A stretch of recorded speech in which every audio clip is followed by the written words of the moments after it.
Regarde si c'est bon. Là, Top. D'habitude, partout où je vais, quand je dis Erev Tov, on entend. Allez, vague, attends. Alors, très brièvement, Erev Tov, d'abord que tout soit Tov. Bonsoir. Erev Tov, comme on dit chez nous au Vert. Je tiens à remercier d'abord et avant tout ceux qui nous ont fait venir, qui ont assisté, qui ont fait un travail important. Ruth et David Fitoussi, que je vous demanderai d'applaudir.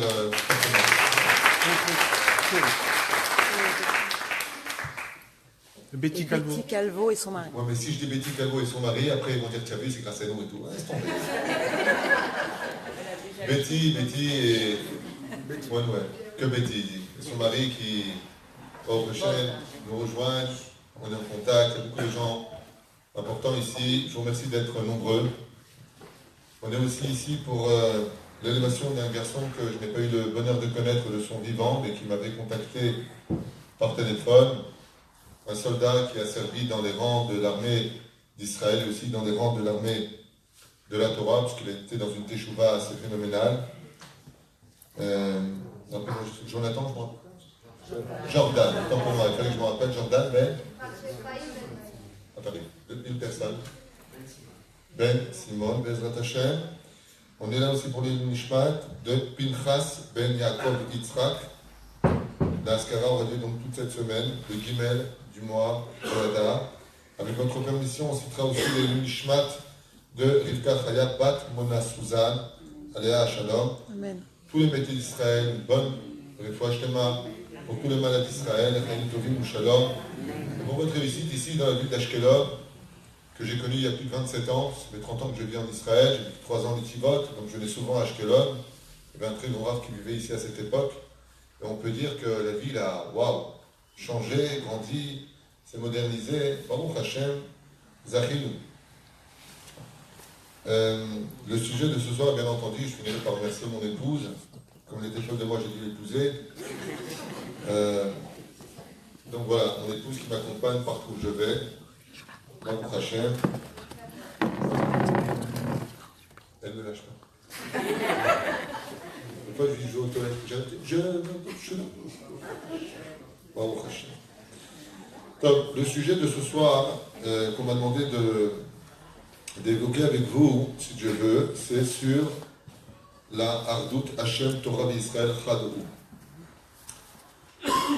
Qu'est-ce que ça veut dire exactement quand on dit que Hashem, la Torah et Israël ne font qu'un?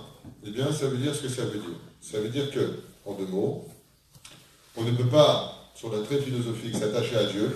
Par exemple, Aristote, Platon et Socrate avaient cette philosophie d'être attachés à Dieu. Ils parlent très souvent de Dieu dans leurs livres. Très souvent. Mais ils ne sont pas attachés à la Torah et ils ne sont pas attachés au peuple d'Israël. Quand on nous dit que Israël, la Torah et Dieu ne font qu'un, ou Dieu, Israël et la Torah, ou Dieu, la Torah et Israël, peu importe l'ordre, en Belshon Zohar, ce qu'il faut comprendre, c'est que quand on dit que les 3 ne font qu'un, c'est que si je n'aime pas la Torah, j'aime le peuple d'Israël et j'aime Dieu, c'est pas la bonne adresse.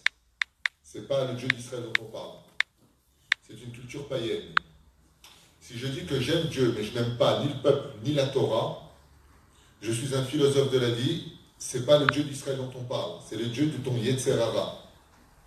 En d'autres termes, si je ne suis pas capable d'aimer un juif dans le peuple d'Israël, si je ne suis pas capable d'aimer mon peuple, on peut dire un juif, mais si je ne suis pas capable d'aimer mon peuple, je ne suis pas capable d'aimer ma Torah, en aucun cas je peux aimer Hachem.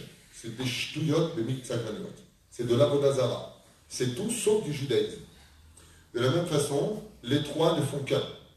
Vous savez, c'est comme quelqu'un est obligé de se sauver d'un pays. Il a sa femme et il a son fils. Il dit à la personne, toi tu montes dans le bateau, tu peux te sauver, ta femme et ton fils ils restent. Qu'est-ce qu'il dit? Hein?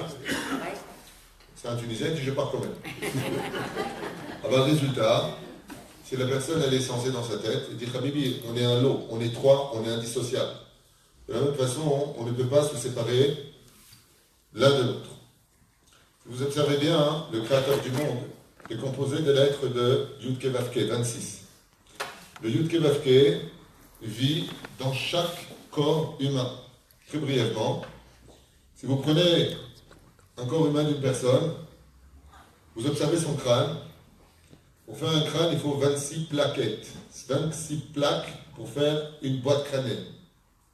Si vous prenez la colonne vertébrale de l'homme, de l'occiput jusqu'au coccyx, vous avez exactement 26 rouliottes. Vous demandez à un médecin. Si vous prenez une main, vous avez exactement 26 os pour former une main.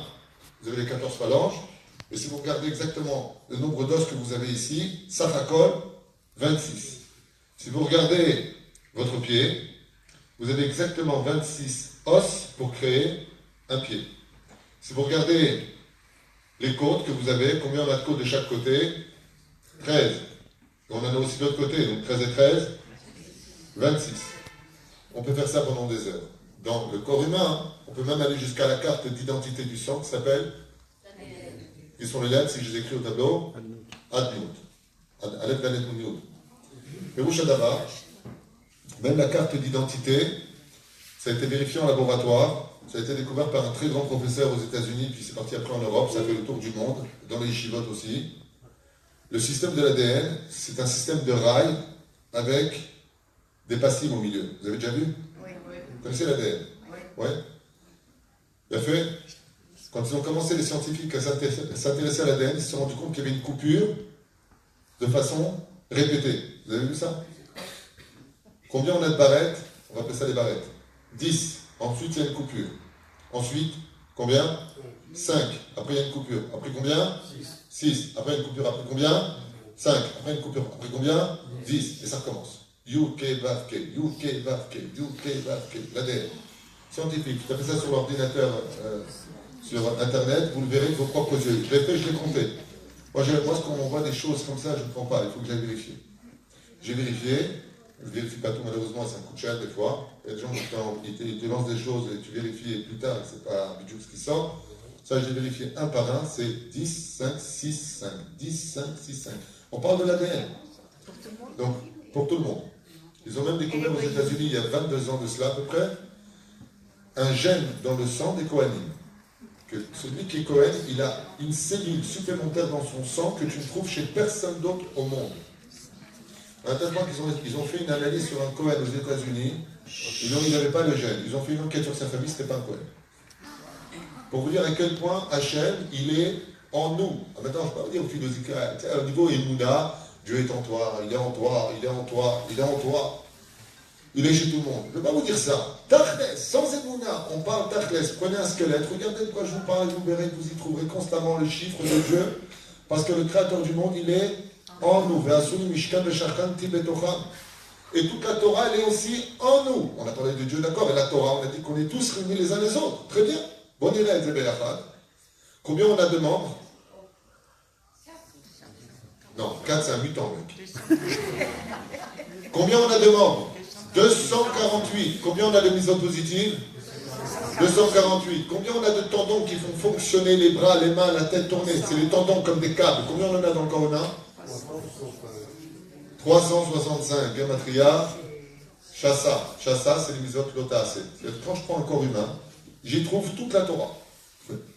J'ai 248 membres face aux 248 misvot positives et j'ai 365 tendons qui correspondent aux mitzvot négatives. Est-ce que j'ai de la Torah en moi? Je suis fait des mitzvot de la Torah. Quand je dis en moi, c'est en vous. C'est vrai.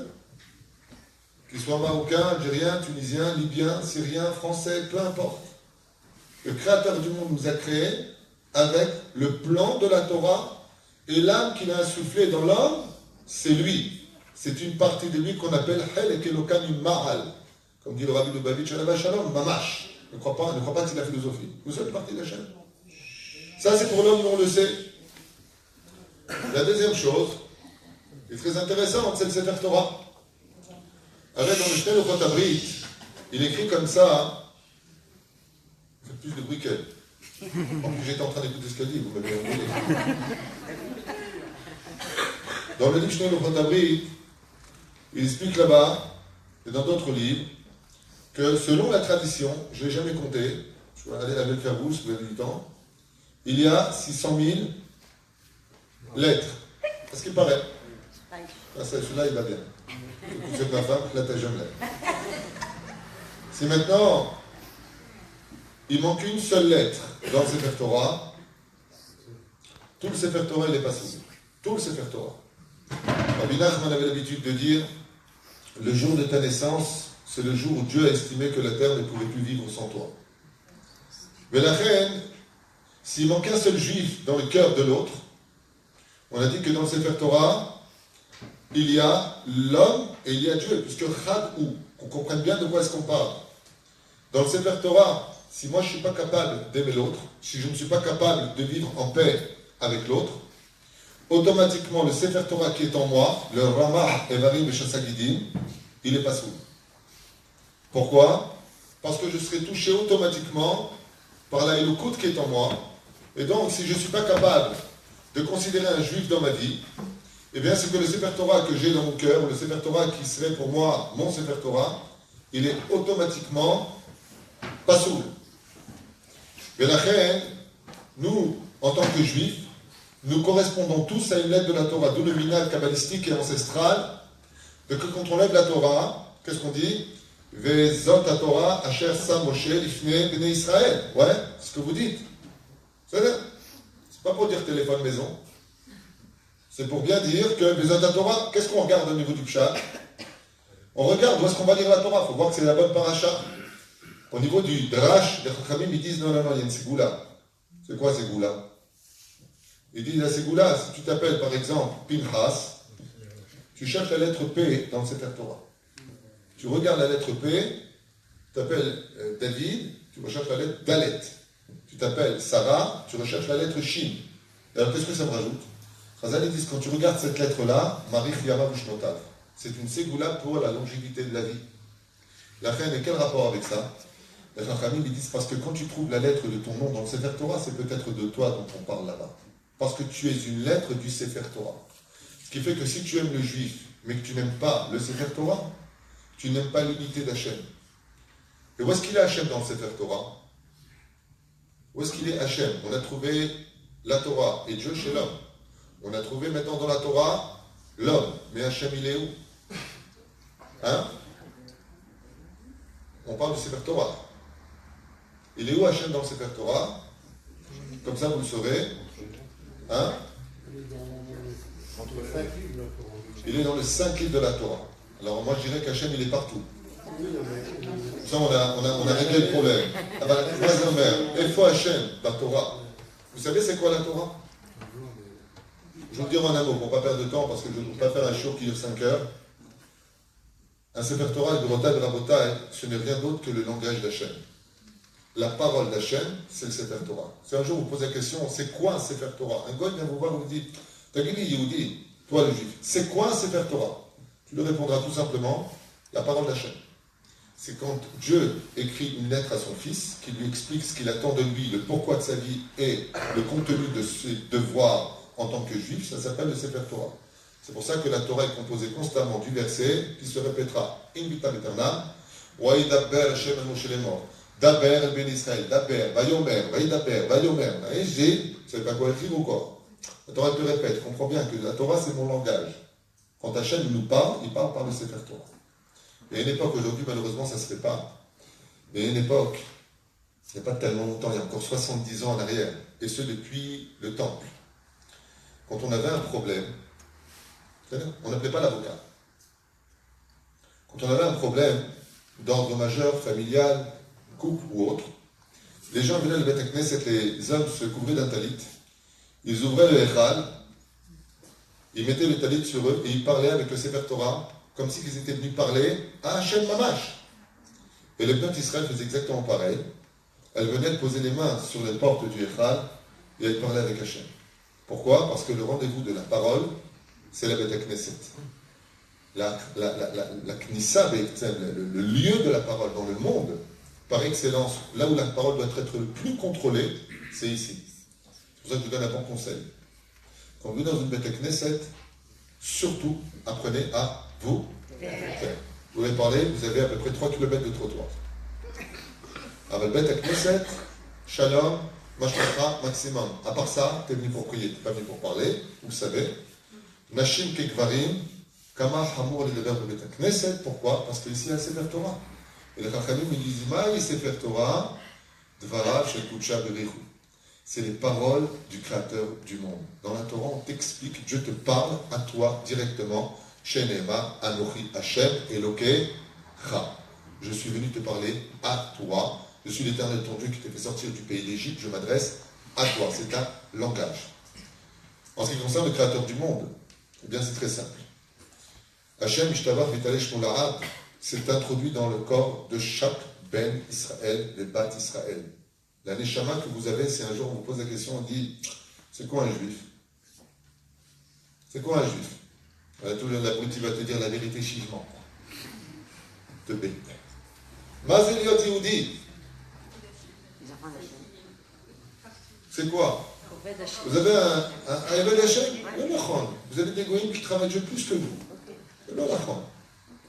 Comme ça, en tout cas, c'est marqué dans Ya'alzou Hasidim, Bedaf Yud Zayin Amoudalef, le Shem Rabbi Elizabeth Papo, basé sur le Midrash Kan Chouma Parashat de Ekel. C'est l'olachon.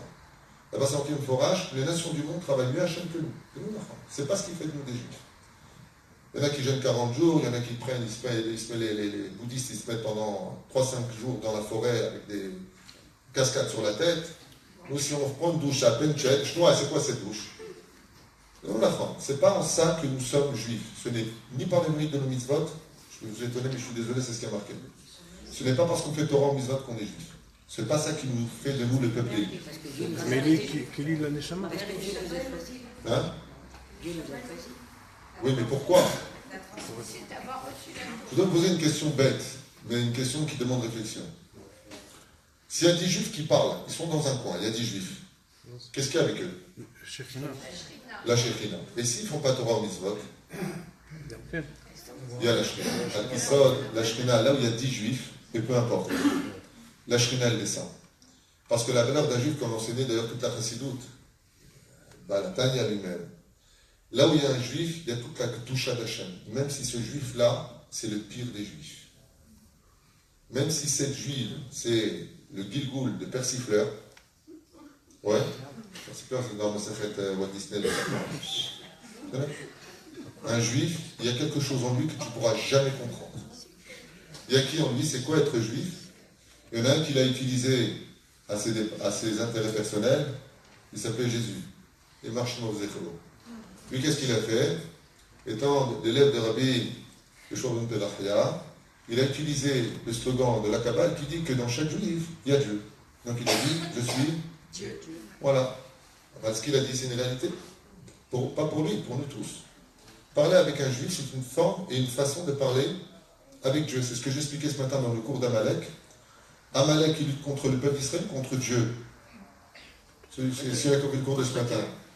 Amalek, son but, c'est d'atteindre Dieu. Alors pourquoi il s'en prend à nous? Parce qu'il sait que Amalek, c'est le seul à savoir que Dieu vit dans le juif. La reine, il est venu tuer tous les juifs. Pourquoi? Rabbi Lubavitch écrit dans son commentaire sur Purim, il dit parce que toute la mégama de Hitler, de Haman ou de Amalek, c'est de toucher Hachem. Et comment tu touches Hachem? Si j'arrive pas à toucher le Père, qui je vais toucher? Le Fils. Je n'arrive pas à toi à t'atteindre, je sais comment je vais t'atteindre, je vais reprendre ton Fils. En deux mots, qu'est-ce que c'est être juif? C'est d'avoir une âme qui vient du Très-Haut, tout simplement. Sinon, ce serait du racisme. Pourquoi tu ne pousses pas Christine ou Fatima? Qu'est-ce qu'elle a de moins que toi, plus que toi?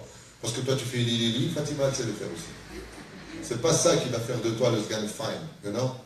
La reine, c'est pas shoot.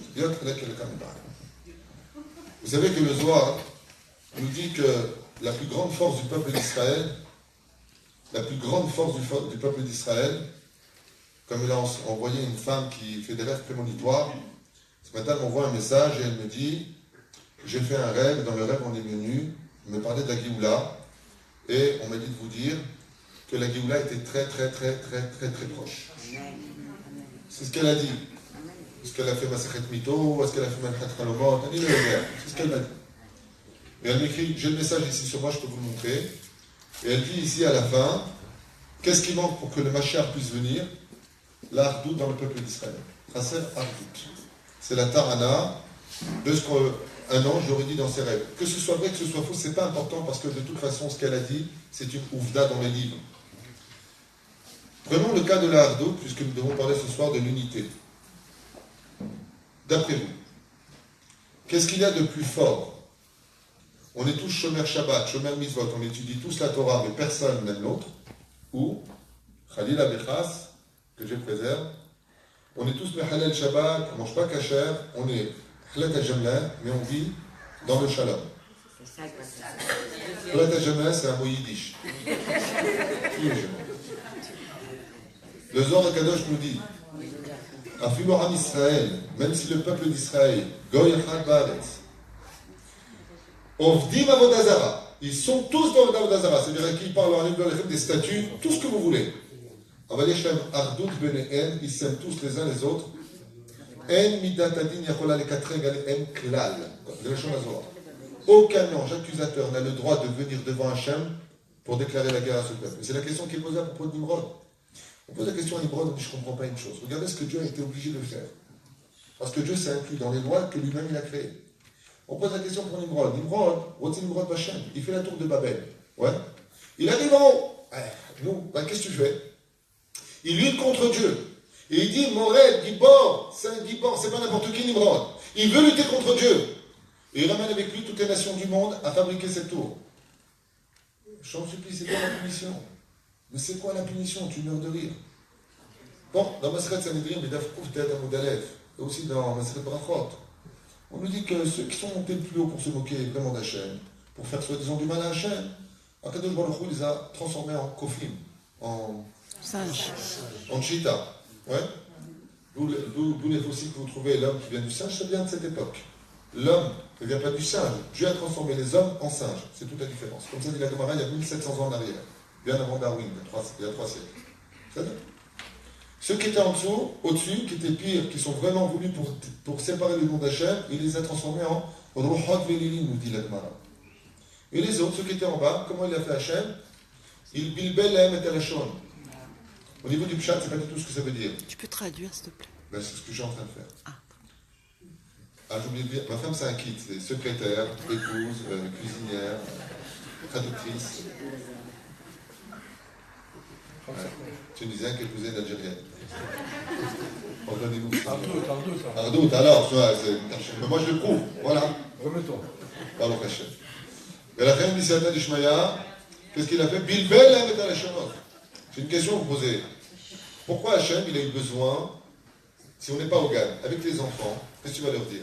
Quand là, il a dit à l'autre, tu me donnes le marteau en babylonien, l'autre lui a répondu en anglais, ouais, une tekenebot, tu racontes. Ouais, il lui a donné la scie, il lui a dit, tu comprends rien, il a pris le marteau, il lui a acheté sur la tête. En train de me dire quoi au niveau du pshat? Quand Kadosh Baruch Hu, il a eu peur qu'il construise la tour de Babel, Bilbel a mis à la chambre pour pas qu'il se comprenne. Oui, c'est vrai, c'est Midrash qui le dit. Mais ça, c'est le niveau du Drash. Et là, on dit Chazal, Takshivu et tel. Afin qu'il cesse et que le Kitrouk puisse enfin commencer dans le ciel, Dieu avait un problème. Et tu sais, c'était quoi le problème, Gogos? Parce que Gogos, t'as dit, tu sais que c'est toi, hein? C'est comme les enfants, ils m'appellent papa, je réponds pas, je réponds pas, je réponds pas. Mon fils, il fait, alors tout et tout, je dis quoi? Les questions de la pourquoi Dafka Hachem Bilbel est à la Safa? Écoutez bien, les Chachamim, ils nous disent, pour casser l'Ardout. Pourquoi ils ne pouvaient rien faire contre eux? Ils ont fait une tour pour lutter contre Dieu, en disant, Dieu, on va monter, on va t'arracher un œil, on va te tuer, on va tomber. Ouais, Hachem, il ne peut rien faire, mais il fait quelque chose, Hachem. Il dit, je ne peux rien faire. Pourquoi? Parce que depuis ma c'est les Réchid, j'ai des lois. Vous vivez dans la paix. Même si vous luttez contre moi, je ne peux rien faire contre vous. Qu'est-ce qu'il a fait Hachem? Il a dit, bon, on ne peut pas laisser non plus Termidaï. Je vais, les balbels est à sa faute. Ça veut dire quoi? Ils ne vont plus se comprendre les uns les autres, et si on ne se comprend pas, on peut plus vite dans la hardout, dans le shalom. Ouais. Donc automatiquement, Akadosh Baruch Hu, il a dit maintenant que vous êtes tous fâchés les uns contre les autres, vous m'avez fait une place pour mettre Midata digne contre vous, c'est-à-dire pour que la rigueur vous frappe. Et ainsi Hachem, il a pu réagir. Combien on doit réaliser, combien on doit se rendre compte, combien on a eu d'images? Une des images les plus connues, qui est utilisée pour la hardout, c'est son père, qui était sur le point de mourir et qui avait ses 10 fils autour de lui. Et il leur a demandé de se réunir. Je ne pense pas l'histoire de la boutique. Il leur a demandé de se réunir. Il a demandé à chacun une allumette. Alors comment il lui a donné une allumette. On sait que leur père c'est un allumé. S'il va faire une allumette, c'est le point de mourir. Il a pris l'allumette, avec sa faiblesse et son âge très avancé, il l'a cassée. Après, il a demandé à ses enfants de donner encore chacun une allumette. Tu connais cette histoire? Tu connais pas? Alors ils ont chacun des 10 fils donné une allumette. Il a dit au fils aîné, prends un fil et attache-les, de chaque côté. Alors quand ils les ont attachés, ça fait une khavila d'allumettes. Un petit paquet d'allumettes. Ouais. Le père, il n'a même pas essayé de les casser, il dit, je n'y arrive pas. Il avait un fils, Wahad Kamocha, balèze. Il a dit, bon, c'est un peu moins. Il est heureux, franchement, il est heureux. Je crois que j'ai un journal ou pas. Mais Kitobel Aïnyan, il a donné cette khavila, le fils vient pour la casser, il n'a pas réussi. Il a donné à l'autre, il n'a pas réussi. Ils ont fait les 10 fils. Le dernier, il dit, papa, on t'a demandé de moussard avant de partir et toi tu me demandes de prendre des allumettes. Alors ce que je voulais vous dire, c'est que quand tu me donnes une seule allumette qui est séparée des autres, même moi, dans ma faiblesse et mon âge avancé, je peux la casser. Mais regarde, quand on prend toutes ces allumettes et qu'elles sont unies, tous ensemble, on ne peut pas les casser. Pérouche à d'avoir que, comme le dit un proverbe français, l'union fait la force. Quand en Israël aujourd'hui, nous arrivons grâce à Dieu à un repère pour pouvoir enfin nous réunir, nous associer, nous prendre en main et en charge, alors on peut commencer à réparer l'histoire de la première faute. Et je vais commencer tout de suite par cela, parce que tout ce que je vous ai dit jusqu'à maintenant, c'est la préface. Je fais ce que je veux. Dans la faute originelle, chers amis, je vous demanderai de vous concentrer, parce que si on veut augmenter le chiour à un bon niveau, il faut être concentré. Dans la faute originelle, tout était ardout. Avant la faute originelle, dans le monde de l'harmonie que Dieu avait créée, tout était ardout. Et donc, tout était superbe. Parce que quand tout fonctionne bien et qu'il n'y a pas de dysfonctionnement, automatiquement, on ne s'emballe pas. Donc, on avance, un pied sur l'autre, tout est équilibré. En 2 mots, la faute originelle a été basée sur un principe fondamental. Ce principe fondamental a été pris en main dans la mythologie, on va appeler ça comme ça, dans l'histoire de la Torah, plus exactement, par le serpent, le Nachash. Vous savez ? Le serpent s'est réincarné, comme dit le Hari Akadosh, chez Aman, puisqu'on arrive à Purim. Aman, c'est la réincarnation du serpent, selon d'autres déotes, Gilgoulé Neshamot, c'est la réincarnation de Esav, de Esaïe. Ouais. Quelle a été l'intention, le but de la faute originelle? Pour ne pas perdre de temps en prenant ce fruit de façon imagée, parce que s'il y avait une caméra, on n'aurait pas vu un fruit arraché par une femme. On parle de choses qui sont totalement ésotériques, comme explique le Rav Kook, Zatzal.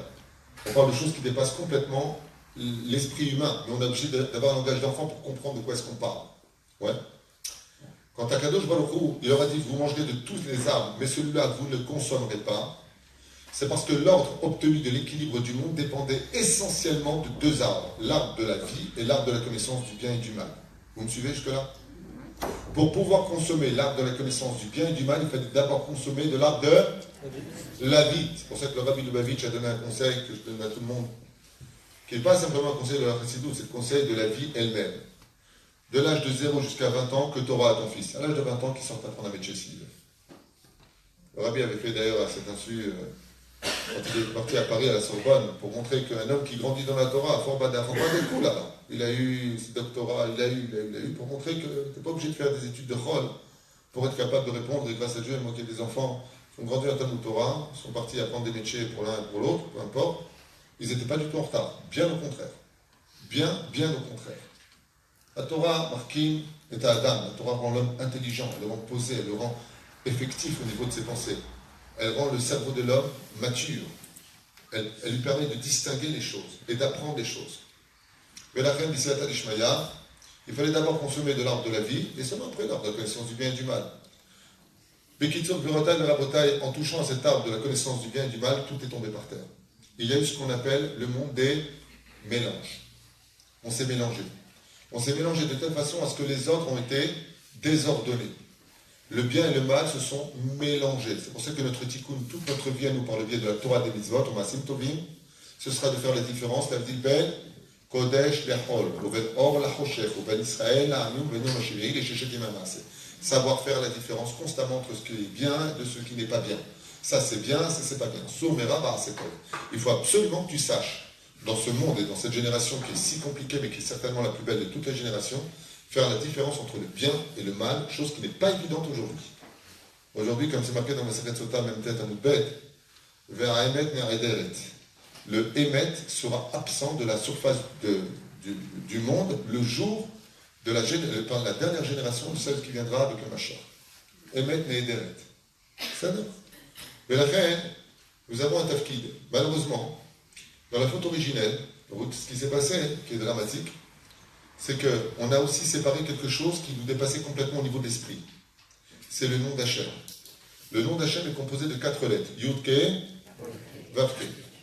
Malheureusement, au moment de la faute originelle, le nom d'Hachem, Vav-Ke, est tombé dans le monde de la matière, dans le monde en bas. Le Yud-Ke, qui y a d'Alkes, Ya, Bilhama, Be'amalek, Bidor. Il est resté en haut. Ce qui fait que, qu'est-ce qui est aujourd'hui, malheureusement, est dans le désordre le plus total? Le nom de Dieu.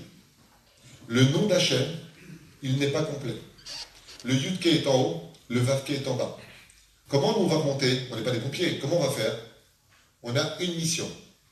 Accomplir les mitzvot dans l'intention de recoller le Yud-Ke au Vav-Ke. C'est pour ça qu'avant chaque mitzvah, nous avons un minag de dire Leshem, écoutez bien les mots, Leshem Yechoud, Kolé, Ardout, Yechoud, Kucha, Berichouch, écoutez, Leyachad Hashem, Yud-Ke, Bevavke. Dans le Pshat, ça veut dire qu'il faut recoller Yud-Ke à Vavke. Le Bet en Matal Pi Kabbalah vient du mot Bereshit. Dans la parasha Bereshit, on a vu la faute. Depuis cette faute originelle, la gloire divine n'a pas pu se réunir. Dieu ne peut pas reposer entre guillemets dans un langage d'enfant sur son trône. Maintenant, comment on peut réussir à ce que Hachem, si lui, Bezrat Hachem, il est entre guillemets réuni sur sa chaise, comment est-ce que nous on pourrait aider Hachem à y arriver, puisque c'est nous qui avons provoqué cette faute et que nous sommes une partie d'Hachem? Comment on peut y arriver? Réponse très simple. Quand vous avez, vous, de la hardoute en bas, vous provoquez automatiquement, de façon beaucoup plus rapide que l'accomplissement de toutes les mitzvot de la Torah, une chose incroyable. Laquelle? Celle que Yud-Ke Vav-Ke est capable maintenant de se réunir très très vite. Dès qu'on est... Donc vous avez compris ce que ça veut dire? Allez, dégage, c'est ça un juif. Ça y est, on commence. La guerre des mots, la guerre des insultes entre nous. Le seul qui se frotte les mains, c'est Amalek. Il dit Todarama. Ben, vous êtes géniaux, en fin de compte, vous vous laissez tranquille, c'est pas comme vous. Vous avez tout compris. C'est pour cela que dès qu'on a fait du Lachon Hara, vous vous rendez compte? Du Lachon Hara de certains comme. C'est quoi Lachon Hara? On n'arrivait pas à trouver du srout, on parlait de Gnaï. Gnaï, ça veut dire que, tu te rends compte, celui-là, tu as vu celui-là, comme un serpent qui vient toujours voir le mal de l'autre. Qu'est-ce qu'il a fait Hachem? Il a détruit son temple. Le temple, c'était la réunification du peuple d'Israël. En Dim Tsoufim, Mushtahabim Demachim. Là-bas venait tout le peuple d'Israël. Kohanim, Lévi, Israël, les Bezrat Nashim, tout le monde venait au temple. Ouais. Hachem dit à quoi ça sert d'avoir un endroit qui vous unifie puisque vous détestez? Automatiquement, mon trou est en train de se séparer dans le ciel à cause de vos actions. Qui Hachem Tzilachal Yadiminekha. Mais la reine, la hardoute, elle a pour but non seulement de nous réparer, mais elle permet enfin à Hachem de dire Todraba mon fils. Et c'est ce que vous dites tous les matins pour les hommes quand vous dites Odou, basé sur le Teilim. Tous les matins, on dit une phrase qui fait trembler. Ténoroz l'Elohim. Ça veut dire quoi Ténoroz l'Elohim? Donner de la force à Hachem. Alors comment je peux lui donner de la force? Ténoroz l'Elohim, on brime Chazal. Quand le peuple d'Israël est capable de se juger les kafsrout, quand on est capable de s'aimer, de ne pas se critiquer, on a le droit de ne pas s'entendre dans la vie. Ça fait partie de la richesse de l'esprit. Écoute, je ne m'entends pas avec toi, le plus c'est le plus. Tu les mets ensemble, c'est un court-circuit. Il faut du va et du vient pour que ça puisse marcher. Mais je n'ai pas autant le droit de te critiquer, de te descendre, de te détester à sourd. La reine Amarabi Akiva, quand on lui a posé la question basée sur la Gemara, qu'est-ce qui est marqué dans la Torah? Il y a marqué Ve'arta l'Ireacha kamocha Ani Hashem. Ça finit avec le mot Ani Hashem. Ça veut dire quoi? Si tu es capable d'aimer l'autre, il te dit Hashem, alors moi je peux me dévoiler, puisque tu me répares. Rabbi Akiva va plus loin, lui, il dit Maïa Torah, qu'est-ce que c'est la Torah? Ve'arta l'Ireacha kamocha Zeklal Gadol Batorah. Ça veut dire que toute la Torah n'a aucune valeur si on se critique les uns les autres. Comme j'ai dit une fois à quelqu'un qui en voulait à sa femme, il a divorcé, il était en train d'insulter, de faire des choses sur Facebook, et chez Mishmor Berachem. Je lui dis, Baba, si t'as pas réussi ton mariage, au moins réussi ton divorce. Réussis au moins un truc, même là tu réussis pas. T'es obligé de détruire, de faire, et de faire, et de faire. Parce que pendant que tu fais ça, c'est les Arabes qui se régalent. T'as vu les choses qu'ils disent les uns? T'as vu ce qu'ils disent les uns des autres? Ils se marrent. Une fois,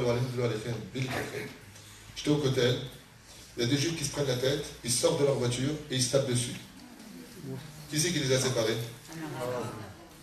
Je lui dis, dis-moi, tu veux faire les chiens à Khouchabel ou toi? Un arabe qui les a séparés. Un arabe qui les a séparés. Ça, c'est le plus grand chilou Hashem qu'on pouvait faire à Hashem. Ce genre d'action peut nous faire perdre énormément dans nos vies parce qu'on n'a pas su faire ce qu'il fallait faire. De la reine Messiata Ishmaïa, le créateur du monde, il nous dit, ok, moi, j'ai tout à gagner si vous vivez dans la paix et dans l'amour. Il n'y a que celui qui est papa et maman qui peut comprendre ce message. Quelle est la pire chose qu'on puisse vous faire dans la vie? La pire de toutes. C'est quand ton fils, il te dit, papa, je viens Pessah, mais mon frère, il vient, lui? S'il vient, je viens pas, tu sais qu'on est fâché à mort. Vous connaissez ces phrases? Ouais. Tu viens d'enterrer tes parents vivants.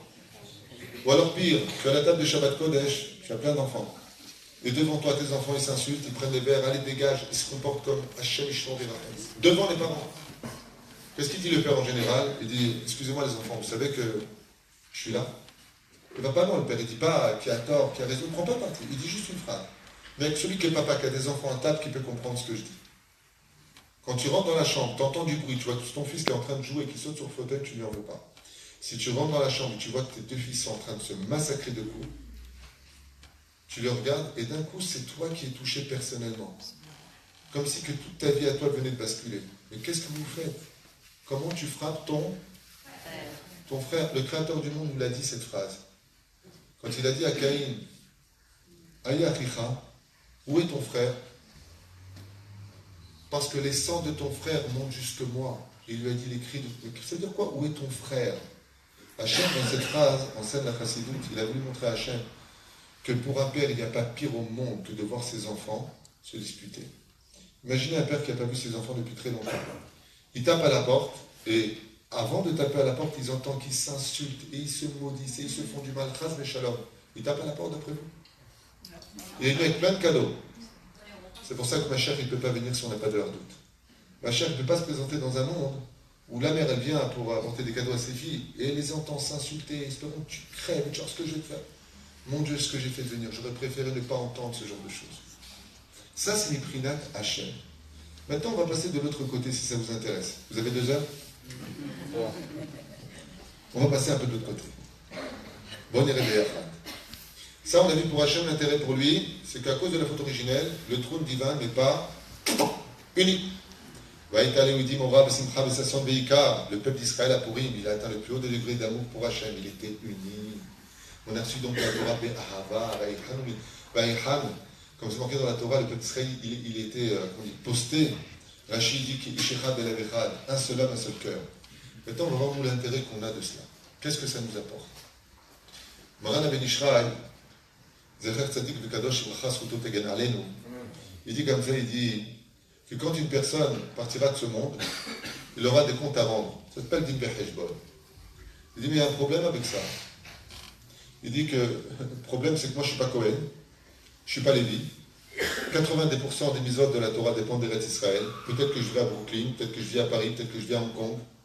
Comment Hachem peut me demander à moi, alors qu'il n'y a pas de Beth Amikdash? Comment tu veux que moi je fasse les Troumot d'Israël? Comment moi je peux m'accomplir en tant que juif si je ne suis pas Cohen? Il y a des mitzvot des Kohanim. Il y a la mitzvah aussi du guet. Alors le mec il dit à sa femme, chérie, tu sais quoi? Ça va pas du tout entre nous. Qu'est-ce qu'il y a? On ne discute jamais, il faut qu'on divorce. C'est un débile. Il dit non, je vais faire la mitzvah du guet. Vous connaissez cette histoire qu'il y a un Yéménite de 96 ans à Jérusalem. C'est un très très grand Mekoubal. Vous avez entendu cette histoire? Je parle de ça il y a plus de 40 ans. Il avait atteint un tel niveau de Kabbalah qu'il se rappelait du Gilgoul dans lequel il était. Il est parti voir sa femme, qui était nommée Gija, ça veut dire toute vieille. Il lui a dit, il me manque une mitzvah. Il lui a dit laquelle? Il lui a dit de te donner le guet et de te réépouser. Ça s'appelle Shabbat Kala. Elle lui a dit, Yaoudi, on vient prendre le bus, aller là-bas, à la rabat, je suis fatigué, moi. Il lui a donné le guet et il l'a réépousé. Il a dit, dès que j'ai fini ça, j'ai fini toutes les mises de la Torah, bébé, même pas iftar. Il a divorcé de sa femme à 96 ans. Il a réépousé quelques mois plus tard pour Mizvat Hashavat Kala, c'est pas la même Ketouba. Et les Zéo, Siamou, les Tariak Mizvot, les mettre à la Pébé Tolamon. C'est mon rôle qui m'avait raconté ça au collège. Donc, le mec qui rentre ce soir chez lui, il dit, écoute, je suis un Mekoubal. J'ai vu que mon Kiki Mizva, c'est, tu vois, voilà, je suis un sourd,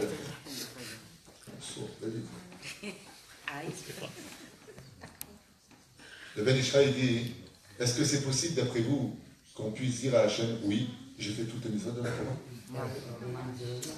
Il a fait non, donc expliquez-moi.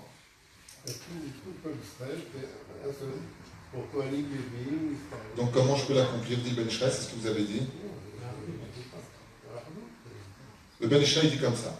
À propos de la Gemara qui dit, effectivement, Am Israël, Kol Am Israël Arevimze Lazé, nous sommes tous garants des uns des autres. Le Ben Ishraï dit comme ça, le salaire d'être capable d'aimer l'autre est si important et si grand que ça te met pas une seule seconde en porte-à-faux vis-à-vis d'Hachem. Pourquoi? Il dit parce que si je suis capable de t'aimer, comment on dit le mot amour en hébreu? Ça fait combien Gematria? Gematria donc. Echad. Echad égale Gematria Ahava. Amour et un, c'est la même Gematria. Ben Ishraï dit, quand tu es capable d'aimer vraiment chaque juif, comme tous nos grands rabbinim qui étaient capables d'aimer vraiment, de ressentir la douleur de l'autre, comme une fois, alors Ali Blou Alkhem a marqué dans la biographie, dans le livre de Marguerite, la femme du Rav Ovadia Yosef Zatzal, des juifs ont été pris en otage sur un avion, et il y a 2 juifs qui étaient parmi les otages. Le Rav Ovadia Yosef n'avait pas mangé depuis plusieurs bonnes heures, si ce n'est pas une bonne journée. Et Marguerite, à l'époque, à Shalom, la rabbinite, lui apportait à manger un peu de soupe. Et quand on lui a annoncé qu'il y avait des juifs qui étaient pris en otage dans l'avion, le Rav Yosef, il a poussé sa soupe, il a dit, comment moi je peux, Chakol, il veut manger quelque chose de taïm pour me remettre, alors qu'il y a des juifs qui sont en train de trembler sur leur chaise, dans un avion. Il a dit à Hachem, quelqu'un dans sa biographie, je ne mangerai que quand ils seront libérés. Boto rêve, grâce à Dieu, il y a eu un S, Veyatsu, là, les mots de Shalarab, ça c'est les contes de Dieu. Pourquoi et comment? Mais c'est ça, ressentir l'autre, pleurer avec l'autre. Il y a des grands tzadikim. Tu vois, la personne, elle pleure avec lui. Le Rav, il écoute, il dit, ouais, il se met à pleurer. Qu'est-ce que tu pleures? C'est pas ton problème, c'est pas psychiatre. Parce que... Les gens viennent me voir, ils me disent, voilà, j'ai un trou de 100 000 shekels. Je dis, non, je ne suis pas la banque à poignée ici. C'est l'aider. C'est ce que je passe. Et la fin, il dit, c'est Atal Ishmaïla. Quand tu es capable d'aimer l'autre, comme vous l'avez très bien expliqué et bien dit, je prends toutes ces mitzvot, et quand j'arrive devant Hachem et que Dieu me dit, non, tu as fait Birkat Kohanim, Ribono Shel Olam, je ne suis pas Kohen. Je ne suis pas Kohen. Il dit, Nathan, tu n'es pas Kohen. Mais tu as accompli la Birkat Kohanim. Pourquoi? Parce que tu as aimé les Kohanim. Tu as fait le Mizad des Lévi'im, je ne suis pas Lévi. Tu as aimé les Lévi'im, Nershab Alecha. Bechenazé pour toutes les mitzvot. Ce qui fait que si toi, maintenant, tu as une mitzvah à faire qui se trouve dans un endroit où tu ne peux pas aller, et que tu as une vraie Ahavat Israël en toi, sachez que vous prenez, dit le Ben Ishraï, vous remettez les fruits à sa place, et automatiquement, vous prenez le salaire de chacun de vous. Ce qui fait que même si, lors Aleinu Velo Alechem, quand la Gemara dans Masechet Shabbat, la Medal, la Moudalef nous dit, Kavata itim la Torah, tu as fixé un temps d'étude à la Torah. Si tu as aimé ceux qui étudiaient la Torah, au lieu de critiquer constamment, comme on entend un peu partout aujourd'hui, toi tu étudies, toi tu n'étudies pas, si tu étudies, tiens ceci, tiens cela, franchement un peu les baskets. Tu veux tenir, tu tiens, tu ne veux pas tenir, passe ton chemin. Ah ben, si tu as cet amour-là, le Ben Ishraï explique et il dit, grâce à Ha'ava, vous entrez les travaux de Mivotav. Comme ça que le Ben Ishraï dit. Grâce à cet amour que tu as pour l'autre, ouais, eh bien tu prends en même temps son srout à lui, toi tu lui donnes du temps. Ça veut dire quoi ça? Ça veut dire que quand tu arrives devant Hachem, tu as accompli les 613 mitzvot de la Torah. Vous avez Rosh Hashanah. Vous avez remarqué qu'il y a une mitzvah qui est très spéciale. La vérité. Un mec qui est filin, tu lui dis Yishar Koach, à part les Loubevitch, qui vient dire à chaque mitzvah Yishar Koach. Bah, c'est pas une aide du peuple. Quelle est la mitzvah pour laquelle on dit Bémet, Yishar Koach? Le mec qui descend, waouh, Hazak ou Baruch. Le mec qui donne la tzedaka, tu ne vais pas lui faire Hazak ou Baruch. Tu as Hachem, le Sifou Mecha, Bezrat Hachem, Odin Hashamaim, que Dieu te rajoute. Il y a 2 mitzvot où on a un minag, que tu sois Ashkenaz, Sfarad, de n'importe quelle tendance, on a tous le même minag. Ce sont 2 minagim qui appartiennent à 2 mitzvot. Dès que la personne va les faire, On le fait. Pshhh. Vas-y, pshhh, du bois. Birkat Kohanim. Quand le Kohen il descend de la Teva, vous avez remarqué ce truc, on dirait président de la République, monsieur le ministre. Razak ou Barou. C'est ce que tu fais. Le mec il est comme ça, on dirait un fantôme, un drap blanc, la Warwick. Et va aller faire un X-Man. Il descend là-bas maintenant. Il remet ses ponts. Pshhh, Razak ou Barou. La deuxième mitzvah, c'est celui qui descend du Sefer Torah. Le Sefer Torah, quand j'étais à Belleville, il y en a, il montait à Torah apparemment, ça faisait 10 ans qu'il n'était pas monté. À Belleville, à Paris. Il descend là-bas, il fait comme ça à tout le monde. Sur la Théba. S'il aurait dit, les mecs, je suis monté. Razak ou Baruch. Vous savez pourquoi c'est deux mitzvot? Parce que le Sefer Torah, c'est l'unité du peuple. Donc quand quelqu'un monte à la Torah, on a les mecs qui disent, Apan, Shakor, Kol Akabol. Que Dieu te donne la force, Obi-Wan. Et la première mitzvah, c'est quoi? Kohanim. Et pourquoi? Pourquoi Kohanim? Pourquoi un Kohen? Pourquoi ils disent Shakor? Razak ou Baruch. Pourquoi? Parce qu'ils ont rajouté Be'ava. Non. Et alors, c'est son devoir, il est là pour ça. Il est 4 notre ta tu es né pour ça. Parce qu'ils nous a réunis tous. Non. Parce qu'il nous a réunis tous. Tu Ils ont rajouté Be'ava. Marseille contre PSG, ils sont tous réunis, c'est pas une raison. Parce qu'ils ont rajouté Be'ava dans la fête. Oh, Hazak ou Baruch, Hazak ou Baruch. David, on voit que tu vois mes cours. Tout simplement parce que il va être capable, non pas de nous bénir. C'est pas pour ça qu'on dit c'est pas pour ça qu'on dit Shakor. C'est parce qu'il va être capable de prononcer quelque chose qui nous dépasse au niveau de l'entendement. Selon le Shulchan Aruch, si un Kohen, imaginez maintenant que je sois Kohen, ce qui n'est pas le cas. J'ai un problème avec toi. J'ai un problème où, si on m'avait demandé de te bénir, non, toi j'ai pas envie de te bénir. Le Shulchan Aruch m'ordonne de sortir de la synagogue et de ne pas monter Kohen pour bénir tout le monde. Sinon, ça s'appelle Bracha Levatala. Et qu'est-ce qu'on dit dans le Bracha? Varechetamo Israël Be'ahava. Étant donné que le Kohen monte à la Teva et qui va dire Baruch Ata Hashem Elokeinu Melech HaOlam, au nom de Dieu, tu vas signer Yud Kei Vav Kei dans ta bouche. Et tu dis maintenant je viens bénir le peuple d'Israël avec amour. Pour cela, nous avons le minag depuis Moshe Be'ar Sinai, un minag ancestral, que quand le Kohen monte bénir, tout le monde vient lui dire Shakor. Mais sur quoi? Il va dire alors dis au Chazan, qu'est-ce que tu vas dire au Chazan? Oui, il dit ouais, il a fait plus que le Kohen, lui. Mais c'est pas pris, on fait que notre devoir quand un Kohen. Le Rav va dire, contrairement à Admor Azaken, les Lubavitch, ils ont l'habitude, selon le Admor Azaken, de faire que pendant les Shalosh Regalim Birkat Kohen. Nous, notre minagano, c'est Mizot Asedoraita, Shalosh Mizot Asedoraita, 3 Mizot de la Torah. On fait Birkat Kohanim à Shacharit tous les jours. Et le Shabbat, et tout le temps on fait. D'accord? Le Rav va dire, il dit, Mevatel Shalosh Mitzvot Asedoraita. Yevalechecha, Hashem Ishmecha. Il y a un Hashem Panam Elechem Becheka, et ça, Hashem Panam Elechem Becheka, Hashem. Ces 3 phrases-là, c'est Doraita, dit le Rav va dire. Pas que lui, le Shulchan Aruch. Il dit le Kohen qui n'est pas capable de vivre ce qu'il va dire au nom d'Hachem, c'est Bracha Levatala. Ça veut dire qu'il y a une seule personne dans le Tzibour. À qui l'on ne lui a pas pardonné, il n'est pas capable de l'aimer. Ambrim, surtout ne monte pas à la Teva. Qu'est-ce qu'il fait le Kohen? Il se lève et il sort dehors. C'est ça, tout ça. La main, parce que tu fais Bracha Levatala. Mais s'il est capable de monter sur la Teva, et qu'en même temps il se tourne là où il faut se tourner à chaque fois, vers le Tzibour, alors lui on lui dit, Bémet, Todarabay Shakor, Eze Ben Adam Ata. Pourquoi? Parce que c'est comme si j'étais capable de dire sur le nom de Yud Kei Vav Kei, je vous aime tous. Allez, vaille qu'on soit un jour de ce niveau-là, de dire. Hein? C'est pour ça qu'il ne voit personne, il préfère être avec. C'est ce que je veux dire. Bon, c'est pour autre chose. Gotan et Rabotan, pour ne pas m'allonger sur le sujet, je pense que tout a été clair. Maintenant, la question, c'est pourquoi on n'y arrive pas. C'est comme si je vous dis, voilà, je vous donne les numéros du loto de ce soir, il y a 33 millions de shekels, je vais vous les donner. Vous allez les jouer ou pas? Oui. Oui. Les autres, ils ne veulent pas vous les répondre, ils ont peur d'être chopés, tu vois. Alors, moi, je ne comprends pas une chose. Tachles. Si la Ardout nous ferait démarrer le plus grand des bonheurs dans ce monde, si grâce au Shalom, on aurait la bracha, puisque Dieu le dit, et on le dit tous les matins, dans Tana de Beliaou, Hashem Amoba Shalom. Un zouk, la Gemara dans la Secret Eva Matzamerpet nous dit à Moudbet, zouk Shezafa Shrina Shkoya Benehem. Quand le couple il vit dans le Shalom, c'est la Shrina qui vient s'installer chez eux. Et s'il n'y a pas de Shalom, c'est la Shrenet. Résultat des courses. Qu'est-ce qu'on a de si bête dans notre tête pour ne pas être capable de s'aimer les uns les autres? Je ne comprends pas. Si je te dis par exemple, Voilà, si on prend tous sur nous maintenant de s'aimer, de se respecter, de s'honorer, et qu'on va récupérer la Géoula, donc la santé, plus de problèmes, plus de banque discount, plus de banque tapoline, plus de banque taras, il n'y a plus rien. Alors l'âme qui minagoïne, certes, aval, qui carrément, à collier tov. C'est bien ou pas bien? Et le ciel et la terre seront remplis de la connaissance de Dieu. Et là, tu kiffes ta race. T'es heureux. Ça ne vaut pas le coup d'être tous unis. La question que je voudrais développer avec vous, c'est pourquoi on n'y arrive pas. D'où vient le problème? Hein? La gaza, la taharout, c'est-à-dire le... Compétition.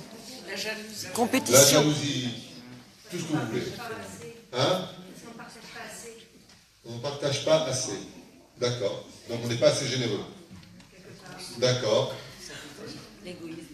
L'égoïsme. Donc un travail des midotes.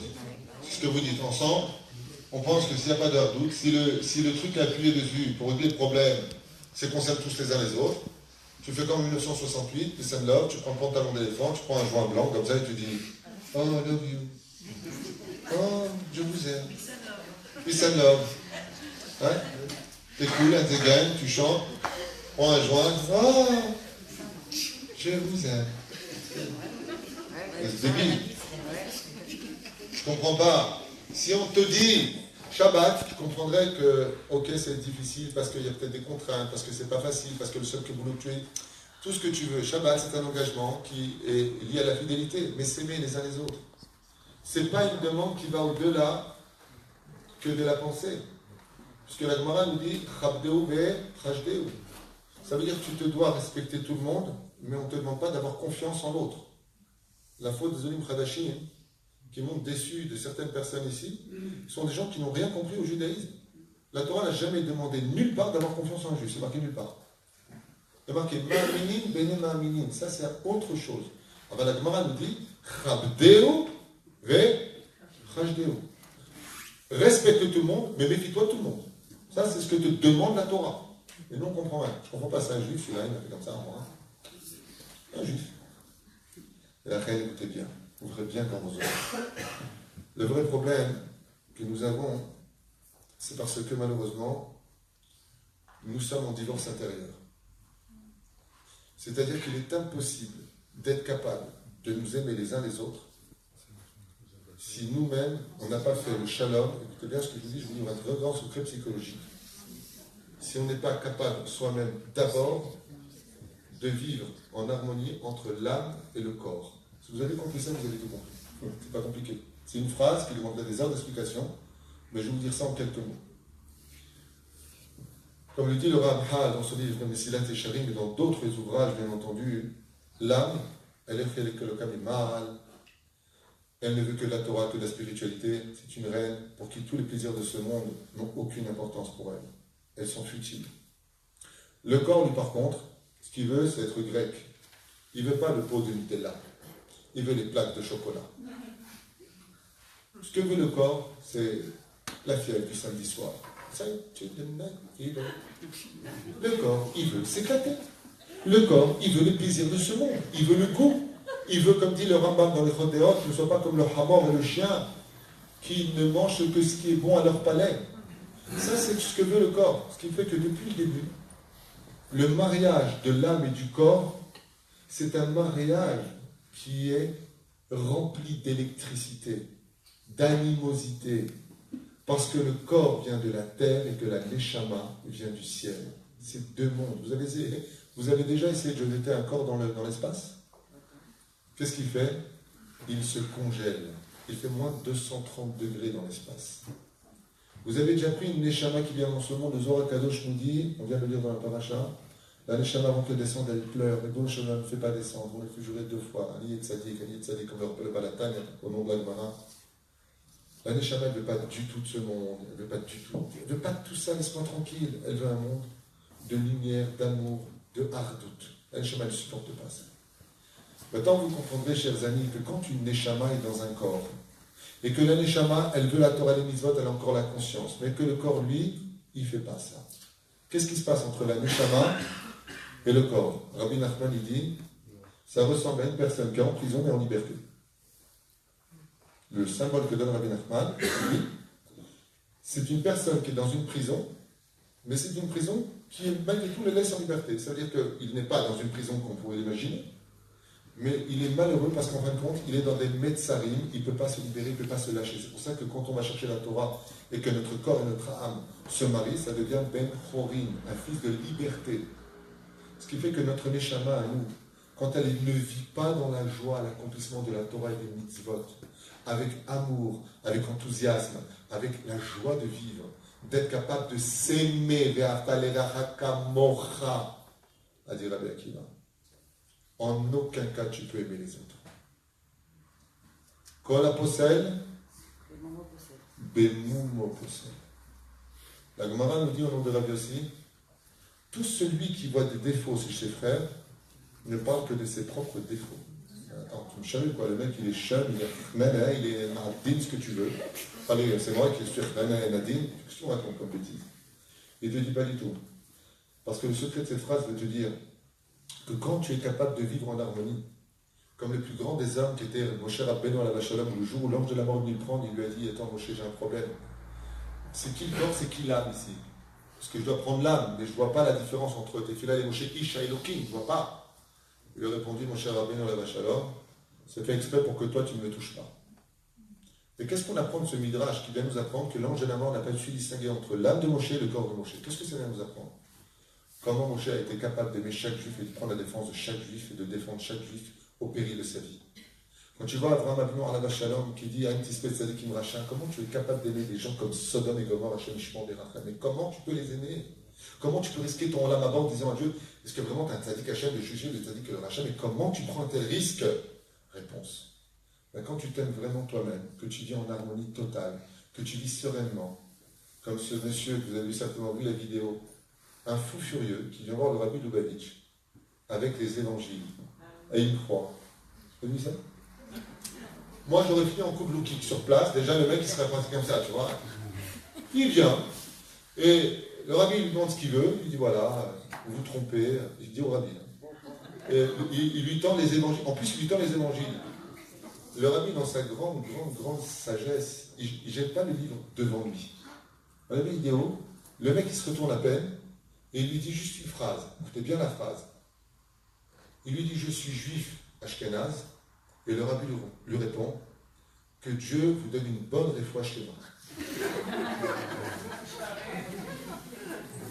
Le mec il vient et il donne dans la main du Rabbi de Lubavitch les évangiles avec Saint-Pierre, Saint-Marc, Saint-Cloud, parce qu'ils sont tous saints chez eux, les Clous.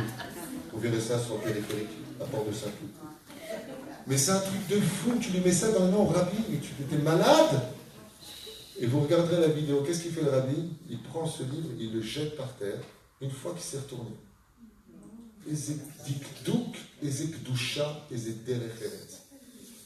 Le mec il se retourne, il a entendu que le livre est tombé, et le Rabbi il lui répond comme ça, fois shelema, une bonne fois shelema.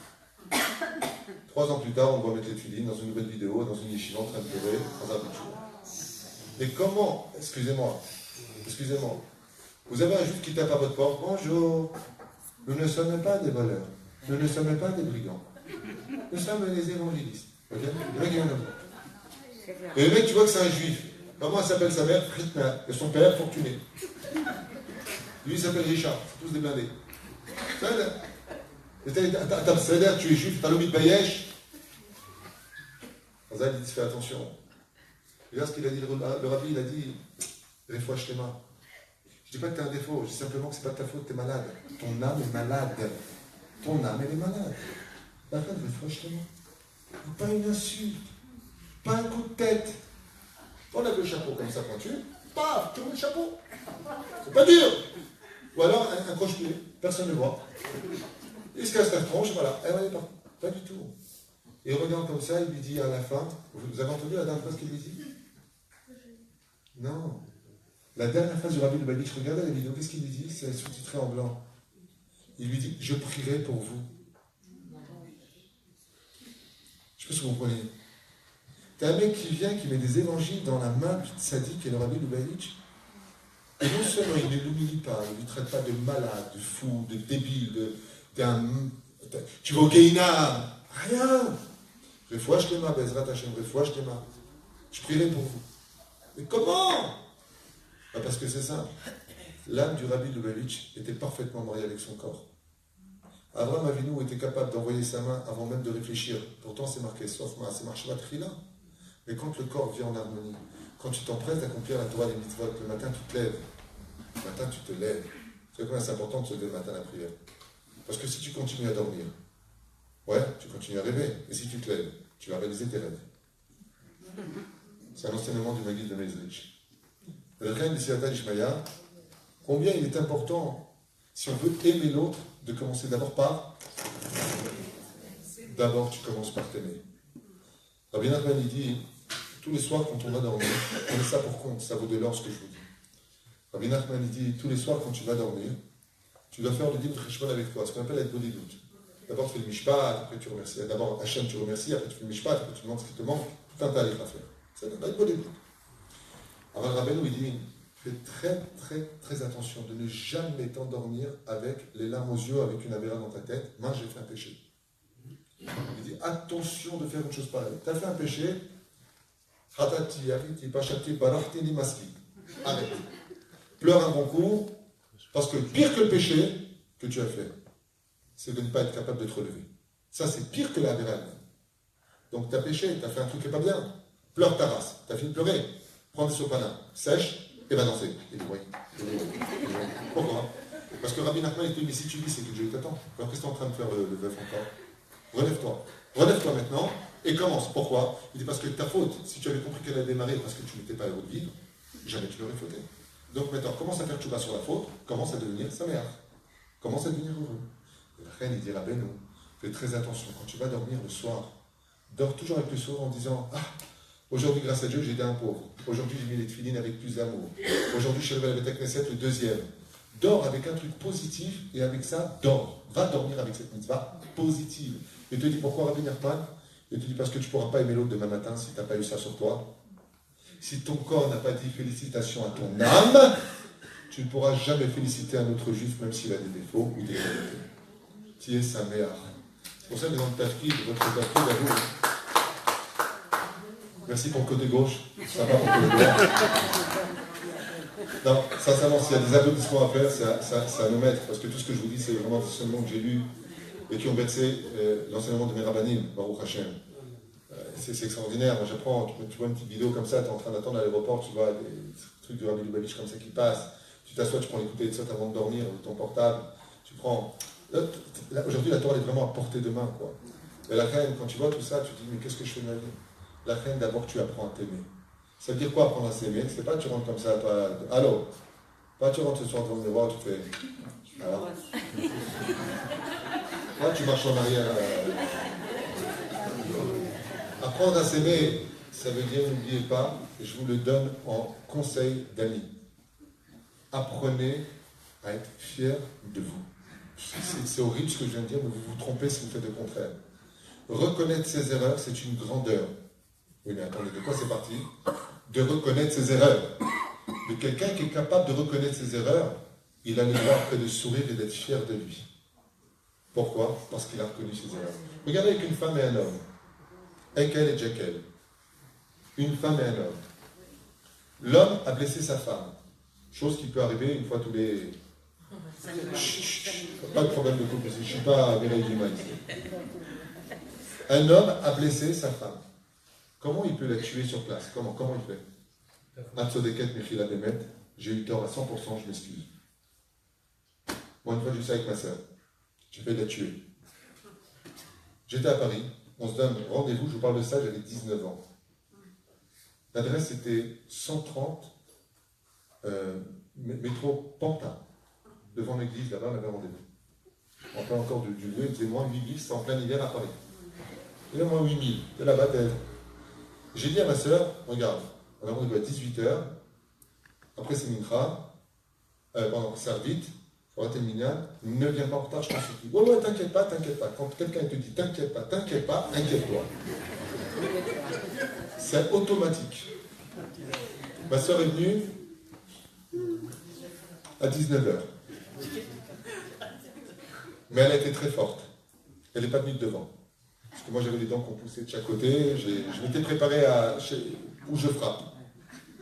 Elle est venue par derrière, elle m'a donné une toute petite tape à l'épaule. Elle m'a dit, Mille, pardon, je m'excuse, je vais t'expliquer, ne te fâche pas.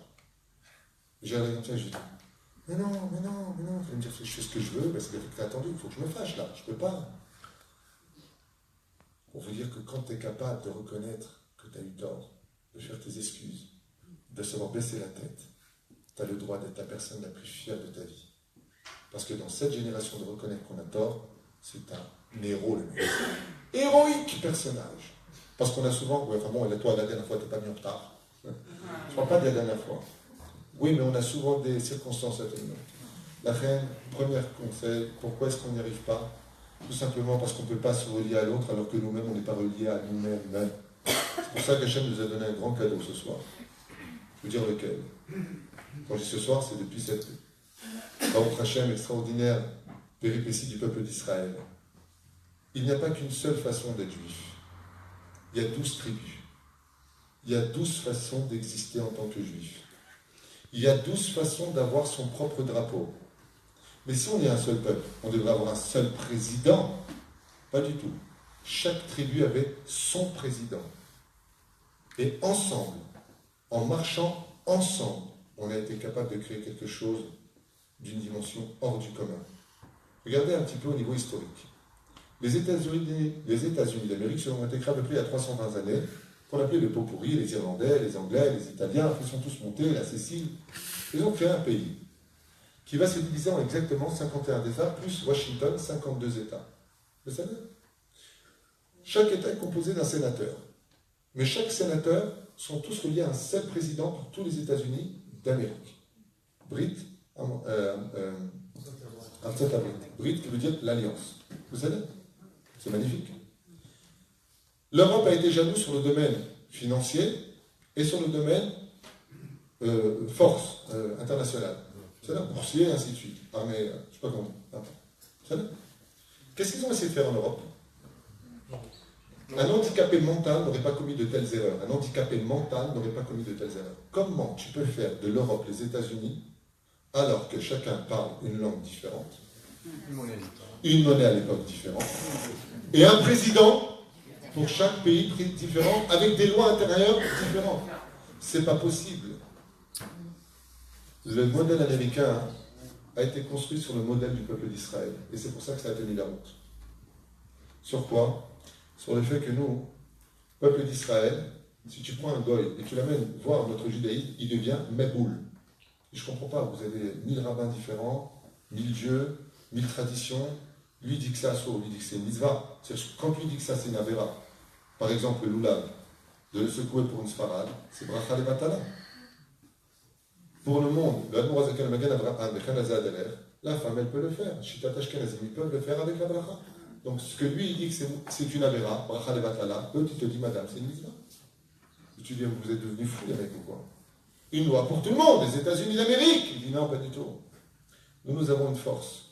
C'est que nous sommes à un tel degré d'être capables de vivre dans la doute qu'on peut être tous différents les uns des autres et dire que ce que tu dis c'est pas valable, ce que je dis c'est valable. Comme qui par exemple, qui est capable d'un tel exploit dans tous les pays du monde? Allez, question pour un champion. Un euro pour la réponse. Qui est capable de vivre, chers amis, ça à un tel degré dans tous les pays du monde? L'armée. L'armée, c'est quoi une armée? Une armée, c'est un président qui a en dessous de lui un chef d'état-major, qu'on appelle le ministre de la Défense, et lui, il a le général des généraux, ensuite il y a les généraux, ensuite vous avez les. Mais quand tu arrives en bas, combien de corps d'armée nous avons? L'armée de l'air, l'armée de terre, les marines, les infirmiers, les Marguerite, les chars, les tanks. Oh, où tu vas? Et chacun d'eux a un symbole différent. Chaque couleur de vêtements est différente l'un de l'autre. On sert tous le même et unique intérêt. La défense du pays et l'honneur du président. Ainsi est composé le peuple d'Israël. Qu'est-ce qu'il a fait Amalek? Il s'est installé en plein milieu de cette armée. Est-ce que c'est normal que les Marines disent qu'ils soient les meilleurs? Je pose une question simple, ce n'est pas une question piège. Est-ce que si j'étais marine, je dis que moi, et vous le voyez dans les armées, quand un marine s'y rentre dans un bar et que là-bas il y a un mec qui appartient à l'armée de terre, les marines le jettent par terre en lui disant ici c'est pour les hommes, dégage. Vous avez vu ça? Et qui jette les marines par terre? Ceux qui sont parachutistes. Eux, c'est au-dessus. Quand ils voient les marines, ils se moquent d'eux. Mais je ne comprends pas, c'est une seule armée, un seul pays, une seule langue, un seul président. Vous avez remarqué qu'on a le droit de croire qu'on est meilleur que l'autre. C'est pour ça que les gens, ils sont très très méboulbalines. Les Lubavitch, les Breslev, les Kippot Srugot, les Kippot Shorot, les Kippot Levanon, et aujourd'hui, les Kippot Vrudot. On a le droit de dire qu'ils sont les meilleurs. Si toi tu sers un rave et une idéologie de servir Hachem, si tu ne crois pas en toi, qui va croire en toi? Si un mec qui vient, qui est religieux, il sert l'armée d'Israël, il ne pense pas qu'il est le meilleur dans le service divin, alors il ne croit pas en ce qu'il fait.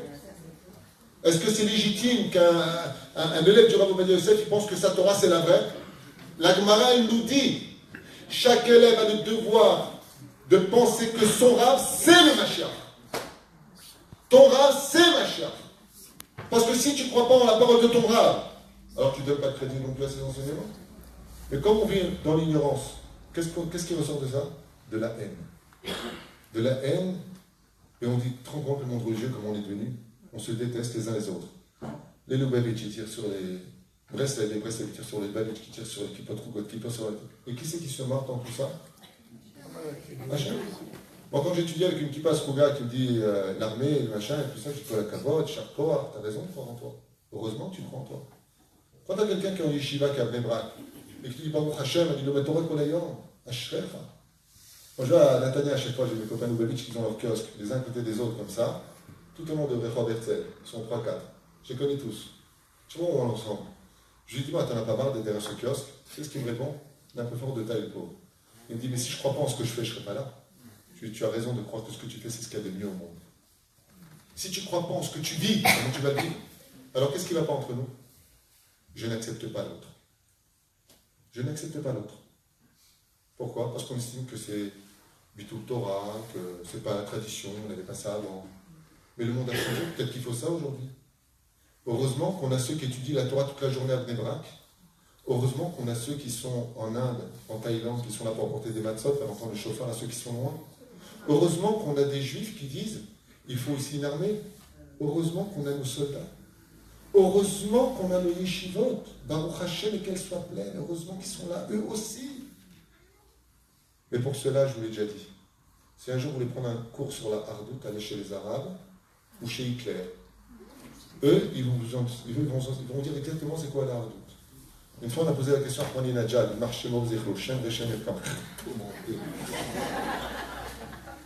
on a dit à Ahmadinejad, bon là il a été viré de son poste, ouais. Quand il a préparé la bombe atomique et qu'il a annoncé officiellement vouloir détruire Israël, un journaliste iranien lui pose la question, quel juif vous voulez tuer? Et il a regardé avec un visage, tu meurs de rire. Il a dit, je serais drôle.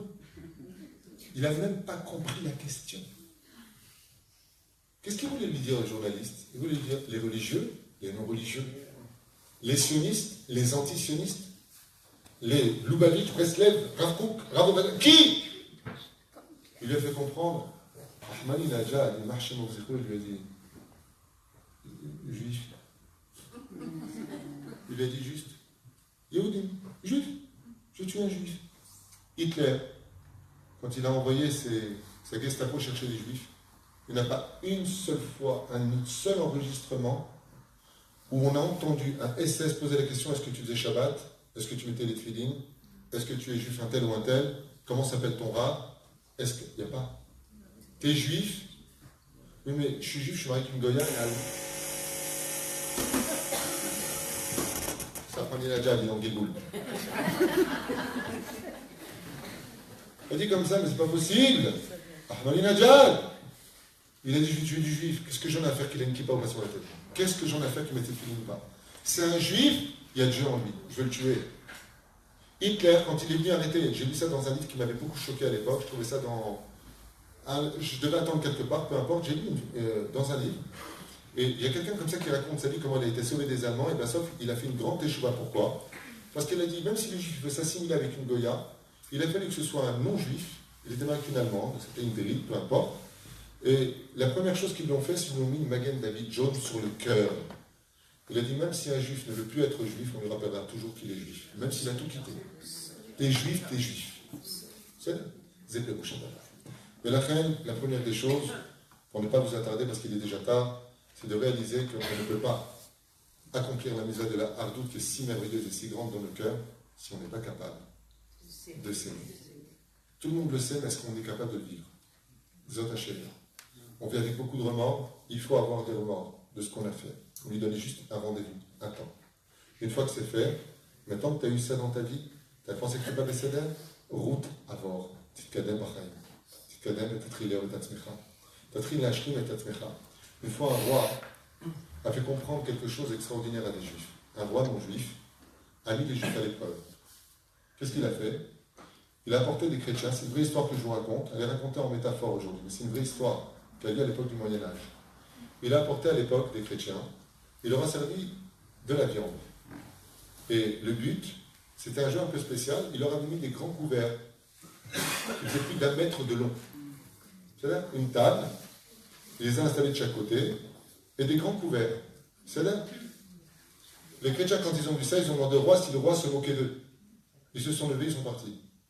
Il a dit à son ministre, allez, apporte-moi de la viande cachère maintenant, et apporte-moi les sages d'Israël. Les Juifs sont venus s'installer, ils se sont mis de l'autre côté de la table. Et le roi leur a dit, maintenant mangez.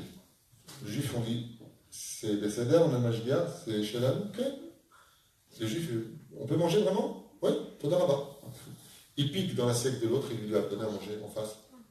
Et l'autre, il a piqué dans son assiette, il lui a donné à manger en face. Le roi, il s'est levé, il a dit, c'est pour ça que j'apprends des Juifs. Même l'impossible. C'est comment tu peux manger avec une cuillère qui fait 1 mètre de long. Tu peux faire comme ça, je peux pas. Il dit, voilà la force du peuple d'Israël. Quand il vit la route et qu'il pense à l'autre, quand il donne à l'autre, quand il est capable de se rappeler de l'autre, alors on ne t'en a encore. Surtout que dans la route, si je vous raconte des histoires, on en a jusqu'à 5 h du matin. Je vais en raconter une seule. Une seule.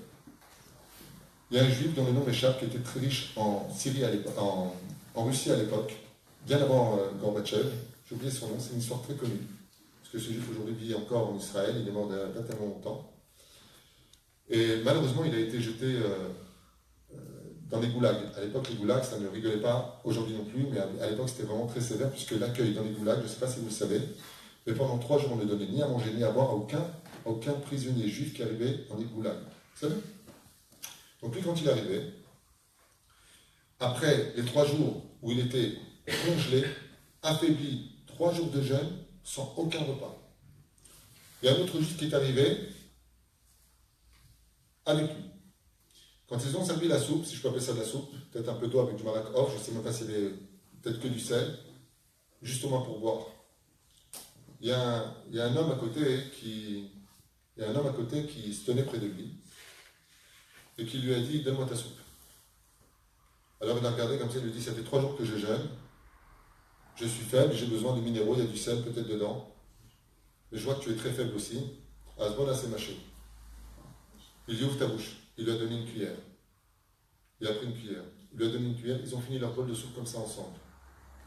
L'homme il a regardé dans les yeux, il lui a dit, j'oublierai jamais ton visage. 3 ans plus tard, l'homme qui a donné sa soupe, j'ai oublié son nom malheureusement, sort des goulags. La première des choses qu'il fait, il vient s'installer en Israël.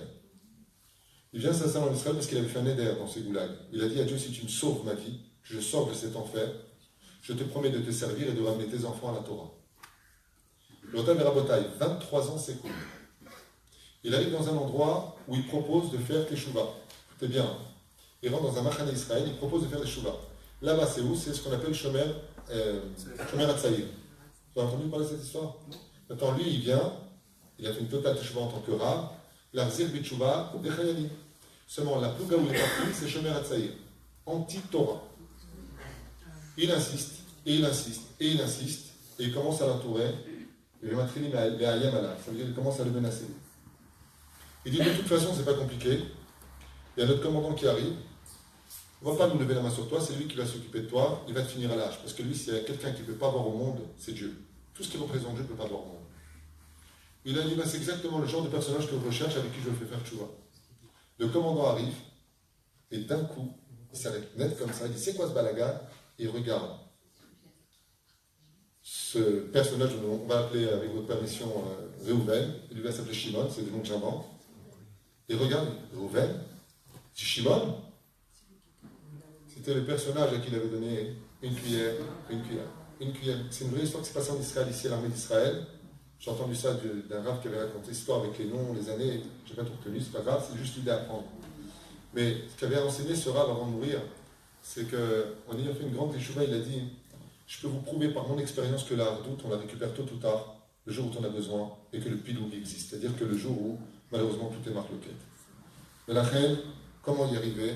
La première des choses, apprendre à se respecter soi-même, apprendre à s'estimer, apprendre à se féliciter. Quand tu fais une mitzvah, sois fier de toi.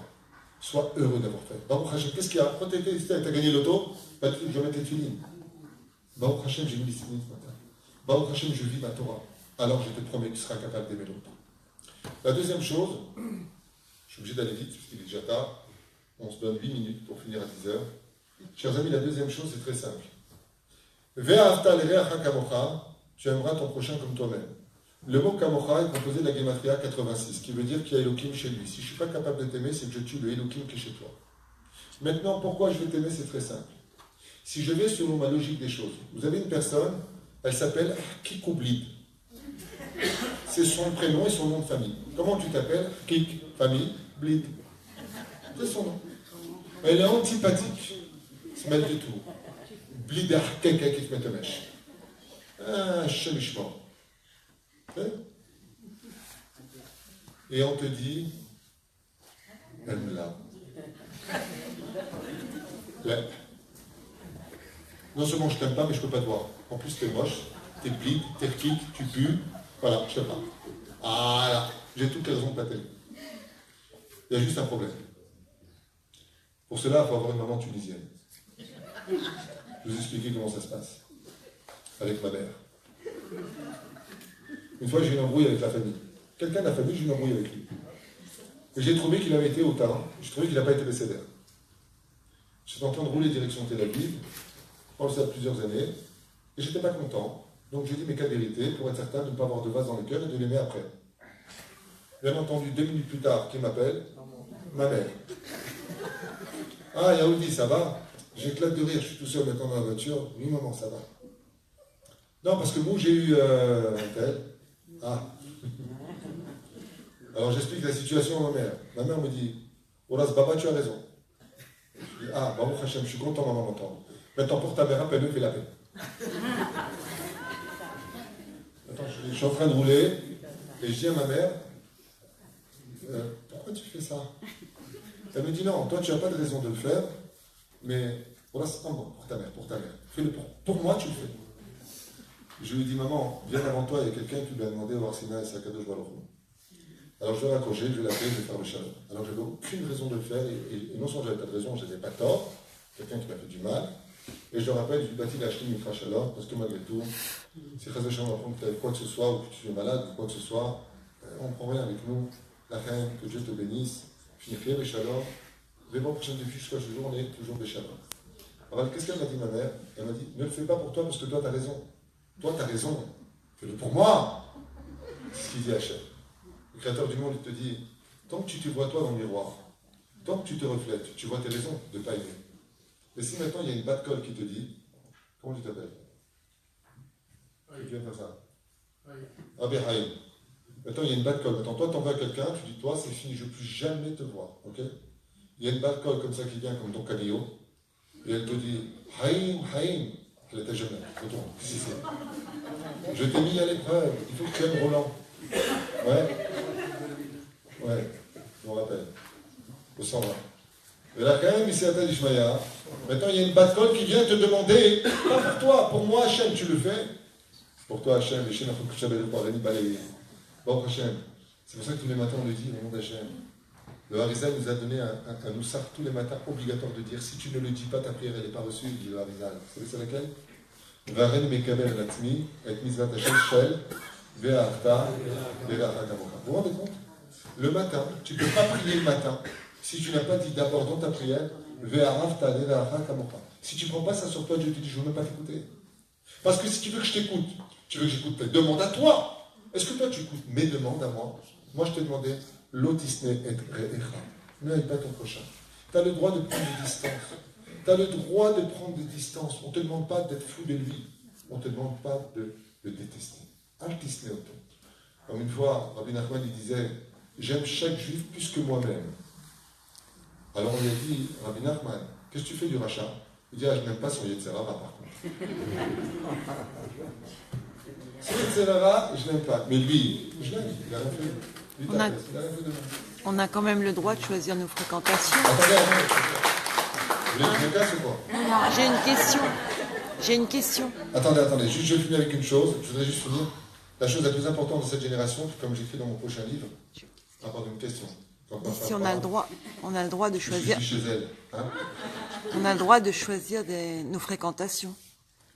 C'est pas est-ce qu'on a le droit de choisir nos fréquentations, on a le devoir de choisir nos fréquentations. Mais, sans blesser, sans gêner.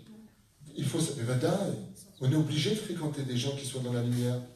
Rappelez-nous, on nous pousse à fréquenter le tzaddik. Parce que même quand on voit le tzaddik, il dit comme ça, la Gemara, celui qui voit le visage d'un tzaddik, c'est comme s'il avait la shrina. Et qu'est-ce que ça fait la shrina? Ça te nettoie tes faux. Mais quand tu vas chez quelqu'un, par exemple, je t'explique en 2 mots. Tu rentres à la parfumerie, tu sors, qu'est-ce que tu sens? Tu rentres dans une porcherie, qu'est-ce que tu sens? Tu vas chez une Tunisienne, qu'est-ce que tu sens? La friture. C'est-à-dire, là où tu vas, tu sens, tu fréquentes un monde de Torah, tu vis dans la Torah, on ne te demande pas d'aller te suicider. Il y a des gens qui sont, on ne te demande pas ça. Mais par contre, comme tu peux le voir et le constater, que la personne elle est chômeur ou pas, Baruch Haba. Quand une personne elle est chayal, elle vient Baruch Hashem, elle n'a peut-être pas de kippa, elle sert la main d'Israël de tout son cœur, elle s'efforce. Toda Rabba pour ce que tu fais de Tzadik. Toda Rabba. Comme la fille une qu'est-ce qu'elle a fait? Les Chayim qui sont rentrés dans un restaurant et là pour manger. Qu'est-ce qu'elle a fait? L'édition elle est pour moi. C'est une belle mise en œuvre. Mais quand est-ce que cette personne va se faire piéger? Un piège. Si tu avais vu 3 Haredim manger, est-ce que tu aurais fait la même chose? Non, c'est de la haine. Tu n'auras pas de salaire pour ce que tu viens faire. Tu sais pourquoi? Parce que tu sélectionnes les enfants d'Hachem. Et tu sais qui c'est qui sélectionnait les enfants d'Hachem? Mon Dieu, ce que je vais vous dire va vous faire mal. Les SS avaient un jeu. Vous savez c'est quoi leur jeu préféré? J'en ai parlé récemment d'ailleurs. Leur jeu préféré, c'est quand il y avait la maman. Et où sont vos enfants? Elle les aimait tous. Vous les aimez? La femme, elle tremblait. Je les aime tous. Très bien. Choisissez-en un. C'est pas une blague. Ça a été filmé, il y a des diapositives. On apportait la fille et le fils. La maman, on lui disait, là, vous poserez la main, il vivra, l'autre meurt. Sur place. Tu poses la main, l'autre meurt. Vous savez ce qu'elle disait? Elle disait, alors tuez-nous tous les 3. Quand tu viens que tu es capable de payer, tu as vu 3 soldats qui mangeaient, tu leur payes le restaurant. Ma seule question, et si ça avait été 3 Haredim, 3 Lubavitch, 3 Breslev, est-ce que tu aurais fait la même chose ou pas? Avec les rouleurs, attends, eux c'est des Hayadim, et ceci et cela. On ne te demande pas de faire les choses parce que toi tu les estimes. On ne te demande pas de donner la tzedaka parce que le pauvre il te fait de la peine. Ça c'est bon pour qui? Pour Coluche, il a créé les restaurants du cœur. Pourquoi? Touche pas à mon pote. Il en a marre de cette injustice. Donc je suis Dieu. Nous on ne donne pas de la tzedaka parce qu'on a de la peine. On donne de la tzedaka parce que c'est une mitzvah de la donner, c'est tout. Vous savez à quel point c'est une mitzvah de donner la tzedaka? Ça appartient à la semaine Teruma. Je vous finis ça en 1 minute. C'est très simple à Botaï. Un père, un homme, écoutez bien, un homme est riche dans la ville. Il y a un pauvre qui vient le voir. Ouais. Il lui dit, vous pouvez me donner 100 shekels? Il lui dit non. Al-Pi Alacha, il peut emmener ce riche immédiatement au Beddin. Voilà, cet homme est très riche, je lui ai demandé 100 shekels, moi je suis pauvre. Voilà les preuves. Lui il est riche. Il devra prouver qu'il a donné 20% de tzedaka pour être patour. Voilà. Je peux emmener quelqu'un au Beddin parce qu'il ne m'a pas aidé parce que j'étais pauvre. Parce que la tzedaka, c'est une loi et un devoir. La gmilut chasadim, ça dépend de ton cœur. Aval la tzedaka zechova, l'ishon tzedek. Tzedek tirdof. Tzedaka zechova. C'est pas est-ce que tu veux ou tu veux pas. Bien entendu, il faut savoir à qui on donne. Je ne dis pas le contraire. C'est dans le sens où c'est que le mec qui a des boutiques à Tel Aviv, il se fait la manche. Je ne parle pas de ça. Aval kikaron, Mitzvah Zaka et Chova, tu donnes ce que tu peux. Mikol Ish Hashem Yitvenu Libo. Vous associez la tzedaka avec le maaser au même niveau? Non, le maaser c'est une chose, la tzedaka c'est autre chose. Vous avez dit 20%. C'est ça que je D'accord. Et ce que je veux faire comprendre, c'est que pourquoi, vous savez, il y a cette fameuse histoire dont le Rav est très très connu. Il y a un pauvre qui vient le voir comme ça, tout défait, mesquine, il sentait le fauve et tout. Il dit, Vod Arabe, s'il vous plaît, à l'époque c'était les bourses, il décroche une bourse de sa ceinture et il lui donne. Le pauvre, il est comme un fou, il a une petite bourse de quoi aller à McDonald's, crash, la madrine, la métrine. Ouais. Il est super content, héros, on rentre du boulot, super content. Et là, le Rav, il se tape plein de gens, il dit, mince, Asiti Averak de là, ramène-moi le pauvre. Le pauvre est ramené par l'élève. Et là, il a compris, le pauvre, qu'il voulait certainement récupérer des pièces de la bourse, parce que c'est une bourse complète qu'il lui a donnée. Il lui demande 1000 fois pardon, il a les yeux vers le ciel, il dit, Ani Choser B'Tshuva, tiens encore une bourse. Le pauvre, il dit, Wallah, Majnoun, il lui a dit, c'est pour moi. Il lui a dit, oui. Vous allez me rechercher encore? Il lui a dit, non. Il lui a dit, dommage. Donc, le pauvre, il s'en va. Il y a marqué comme ça dans cette histoire, il lui a dit, l'élève d'arabe, Torah Batilimon, je suis venu apprendre la Torah. Pourquoi, quand vous lui avez donné la première bourse, vous ne lui avez pas donné une deuxième bourse si vous vouliez le faire? Il lui a dit, parce que j'ai réagi comme un humain. Il lui a dit, mais on est humain. Il lui a dit, non. Quand je l'ai vu, il m'a fait tellement de peine, je dis, où le pauvre? Tiens, prends. Mais il dit, s'il était parti voir un curé, il aurait fait pareil. J'ai réagi comme quelqu'un qui a de la peine. J'ai oublié qu'il y avait une mitzvah donnée. Donc j'ai fait tchouva, reviens. Je te donne parce que Dieu m'a demandé de te donner. Pas parce que moi j'estime. Pourquoi? Parce que si tu pars du principe que tu donnes parce que tu as de la peine, si 2 jours plus tard tu vas au casino, tu regrettes ta mitzvah et tu perds tout. Donc si moi je t'aime parce que j'ai des intérêts, parce que tu es sympathique, tu es souriant, tu es plaisant, plus que ça, la mitzvah de Achnasat Orchim n'existe pas si les gens que tu invites, c'est les gens que tu de toute façon ont invité, si c'est pas de la mitzvah. C'est quoi? Je m'explique. Tu as un super bon ami, viens manger à la maison. Est-ce que j'ai fait la mitzvah de Achnasat Orchim? Réponse, pas du tout. L'Achnasat Orchim, c'est quand j'invite, parce que je trouve l'occasion d'inviter comme Abraham Avinu. Que la personne, comme dit le Rav Toledano à la vache à l'homme, un jour vous invitez un kikoubli à la maison, après 2 semaines, il est venu pour 2 jours. Sa femme, elle a dit, je sais où, jusque-là. En plus, une marocaine, c'est très dangereux. Ouais. Elle lui a dit, je sais où, jusque-là. Il a dit 2 jours, ça fait 2 semaines qu'il est sur notre tête. Il est blata, il ouvre les armoires, il fait du bruit, il chante Kismaï ou Navel le matin à la maison à 5h du mat. Il nous a tués celui-là. Le Rav Toledano, il a dit à sa femme, Béhémet, ma femme, tu n'en peux plus. Et il lui a dit, je te promets, j'en peux plus, je t'en supplie qu'il parte. Il lui a dit, Baruch Hashem, à partir d'aujourd'hui, seulement on commence la mitzvah d'Achnasat Orchim. Maintenant que tu n'en peux plus, que toi tu as donné toute ton énergie, tu commences à le donner pour Hashem. Alors il lui a dit, maintenant le peu d'heures qui nous reste, avec cet invité à la maison, c'est le salaire d'Achnasat Orchim. Parce qu'Abraham cherchait de Vodazara. Comment tu cherches de Vodazara? Toi tu es un tzaddik, tu vas à Vodazara. Donc je voudrais vous libérer parce qu'il est tard. Juste vous dire une chose. Battez-vous pour un des plans sur lesquels il se bat plus que jamais aujourd'hui. Il a laissé tomber tous les plans. Il ne s'adresse plus qu'à un seul plan, c'est le shalom à la maison.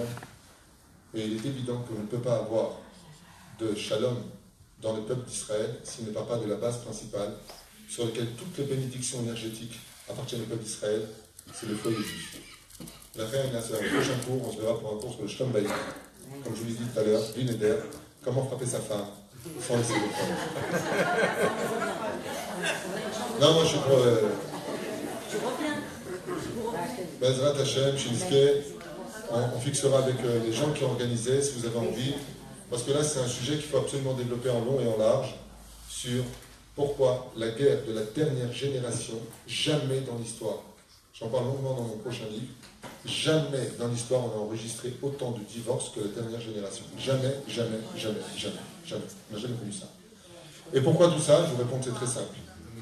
Parce que la source du shalom dans ta vie, tu sais où est-ce qu'elle est?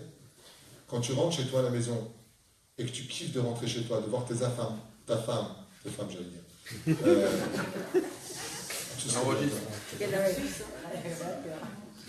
Tu rentres à la maison, tu vois ta femme, tu es content de la voir, bien Renara, tu vois tes enfants, papa, même si dehors tu as eu des problèmes, même si on t'a cassé les pieds dehors, tu te renouvelles toute ton énergie de la maison. Qu'est-ce qu'il a fait le Satan à la fin des temps?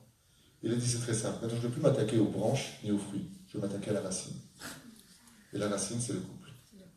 C'est pour ça qu'Hachem il dit de toutes les mitzvot de la Torah, pour sauver un couple, efface mon nom, efface-le ce nom, efface-le.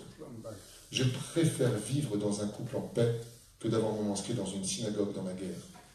que la fin, le Créateur du monde, nous demande d'agir sur un des plans les plus judicieux du judaïsme, celle où la Shekhinah repose dans toutes les maisons d'Israël. Et aujourd'hui,